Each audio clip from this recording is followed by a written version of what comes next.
Central digital instrument cluster here, touchscreen infotainment system here. This energy screen, which allows us to monitor sort of what's using our electricity, how different conditions and driving habits are affecting our range. Digital rear camera mirror, all kinds of room down there for my feet. There's some handy extra cargo space here.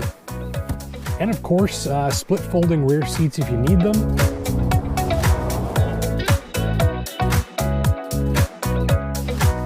So before we start any of this, I want to pose a simple question to you, and that question is, how many kilometers do you drive in the average day? And keep that number in your head, we'll go back to it later.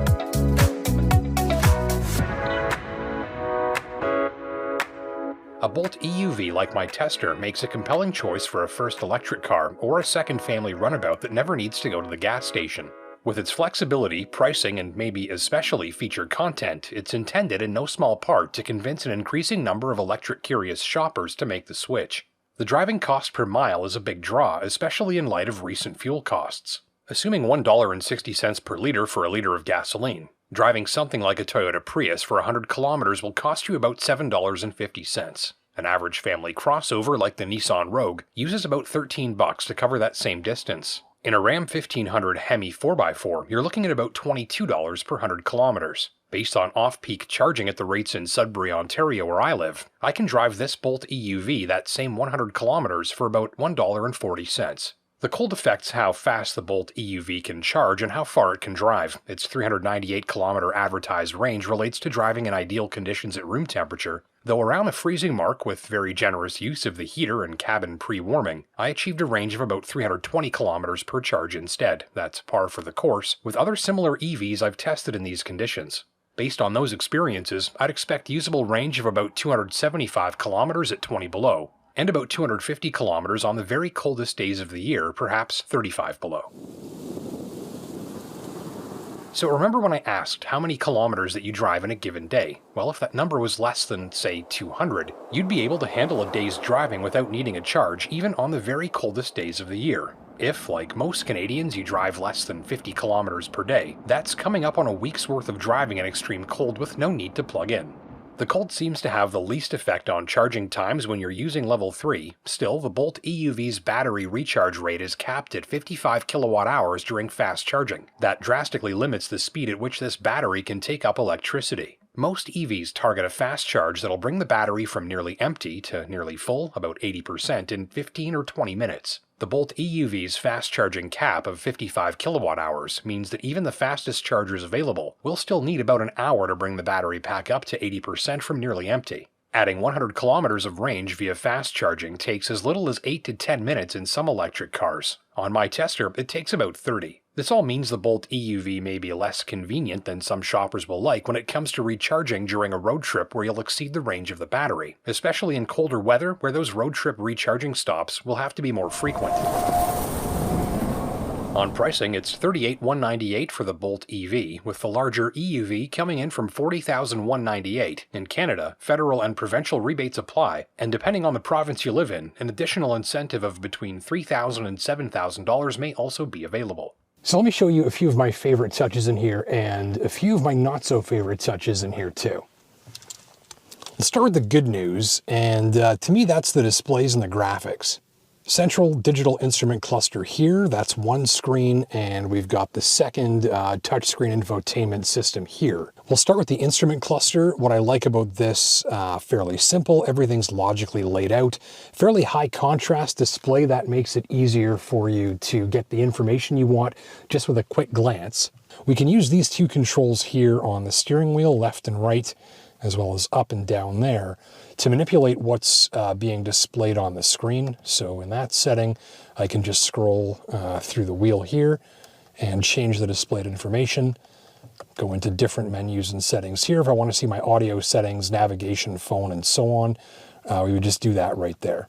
We've got these additional options here, modern or enhanced, which help us to control how much information is displayed, how much detail we want in terms of the electric drive system and what it's up to. And so ultimately, you are very much the boss of what information is displayed and how it's displayed to you.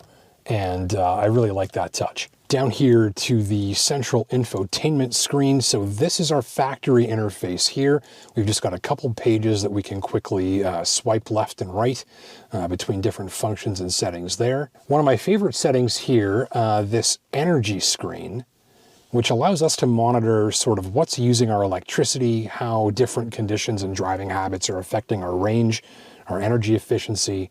You can see here we've used about 30% of the battery's charge since our last plug-in, just for the climate control system. In real life, that number is going to be much, much lower for you.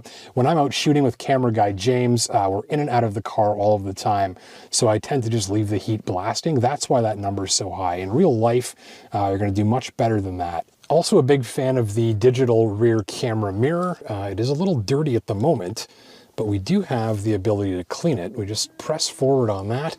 You can see there's a little jet on there. On board, you'll see some of the Bolt EUV's best and worst attributes. The forward dash combines plenty of horizontal line work for an expanded sense of width and space, and metallic and gloss accents intersect with textured materials and trim for a rich and detailed look that provides some upscale flair. Displays left me with no complaints, and at-hand storage is decent too. Mostly it's a well-sorted, logically laid out cabin that makes it easy to get organized, get comfortable, and relax at the wheel while keeping dozens of communication, entertainment, and navigation functions right at your fingertips. On the downside, some of the Bolt EUV's switchgear, controls, and power port placement could use some work. Specifically, the turn signal and wiper stalks feel and sound flimsier than I expect for the money, so a few slight revisions to the gear shifter and USB connector locations would make a big improvement. So for me at 5'10" and 200 pounds, I wouldn't call this snug, I wouldn't call this roomy. I've certainly got sufficient room for my legs, for my knees. Probably got a little more than the width of my hand in terms of headroom up above with the sunroof there. A little bit of a duck. First impression getting in the back seat here, actually you're sitting up taller than I was expecting. Headroom is a little tight for me back here at about 5'10". I've maybe got 2 fingers worth of width above my head. The roof doesn't seem to be any lower back here. I think this seat is just lifted up a little bit higher. No complaints about legroom. I mean, look at this. I've got at least sort of 1.5 hand widths between my knee and that front seat. All kinds of room down there for my feet, flat rear floor, charging ports at the ready. Some handy extra cargo space here underneath the floor for your travel charger and some other items. Big deep well back there actually. In terms of the cargo space in this layout, again, if maximum cargo capacity for the dollar is important to you, you do definitely have bigger options. This fills up really quickly with our tripod and tripod bag here for reference. Bolt EUV actually a little shorter than most crossovers, and you can see that right here in the cargo area. Not a ton of space between the rear and the back of these seats, but again, you do have that handy storage underneath. And of course, split folding rear seats if you need them. Nice touch. These are almost completely flat, not quite, but really, really close. My tester ran GM's hands-free Super Cruise system using advanced tech and 3D road mapping to enable hands-free driving for extended periods on pre-qualified stretches of divided highway. On my test drive, I was able to regularly use this system for hundreds of kilometers at a time on many of the highways stretching between central and northern Ontario. You engage the system with a button press, and a special steering wheel mounted LED indicator turns green, advising that the system is active. From here, drivers can rest their hands on their lap and watch the Bolt EUV smoothly and predictably handle steering maneuvers smoothly for them. Super Cruise is not an autonomous system and requires your full attention on the road at all times. A built-in camera watches your face, ensuring your eyes remain focused on the road ahead. Ultimately, it's a compelling bit of technology that's fun to watch in action and can give drivers a break from steering if and whenever they like.